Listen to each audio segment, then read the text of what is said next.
The Trump administration's top intelligence officials have told Congress that America's greatest security threats are very different from those seen by the president.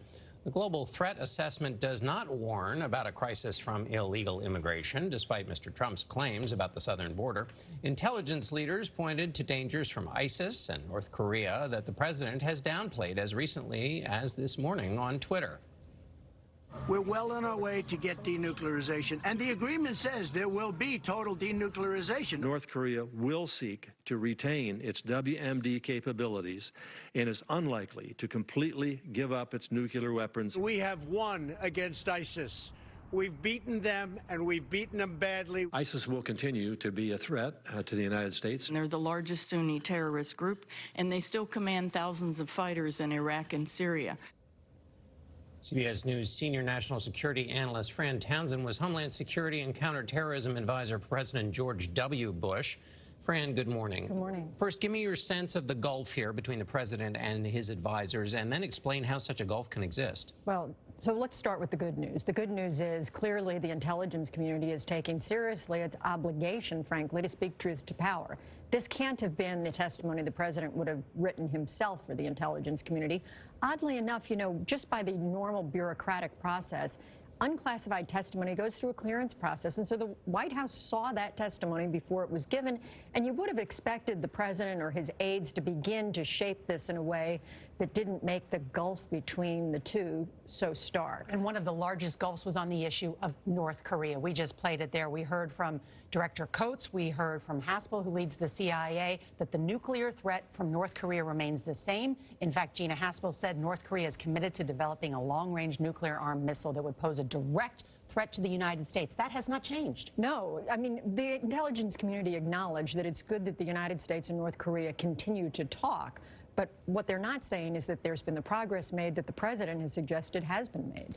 There are reports this morning that the president had an unreported meeting with Vladimir Putin, a private meeting, once again at the G20 in Argentina last year. Dan Coates was asked about the Helsinki, the 2-hour private meeting that the two of them had. He said he couldn't answer that in open testimony, that he would be able to talk more about that behind closed doors. What does that tell you? Well, you can be sure that when Vladimir Putin goes back to Moscow, he does debrief his intelligence services about what they're talking about. And to the extent our analysts aren't understanding those conversations in real time, individually is a problem, and also the arc of those conversations, what's developing in the relationship, is there a relationship of trust? All those things factor into their assessments, both of Vladimir Putin personally and Russian policy.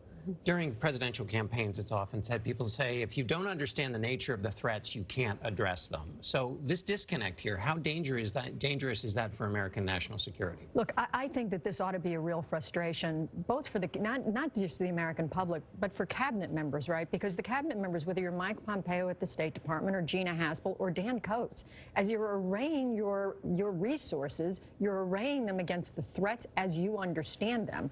And so the ability to communicate that to the president and be sure he understands, it's got to be a source of frustration, not just at the working levels of the intelligence community, but at more senior levels. This was not only a briefing about threats to our national security, it was also threats to our democracy, to our election process. We heard the head of the Director of National Intelligence, Coates, say that these adversaries are refining their capabilities. They are adding new tactics for the 2020 election.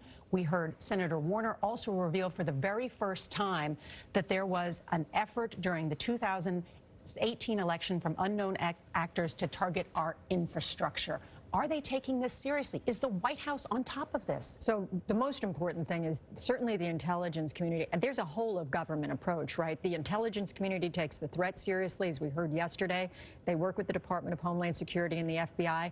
The testimony was pretty clear in terms of what they could say publicly, that the midterm attempt was unsuccessful. The concern is they're going to refine their techniques, but the government is clearly organized to try and thwart that in 2020. Fran Townsend, so great to have you here. Thank you.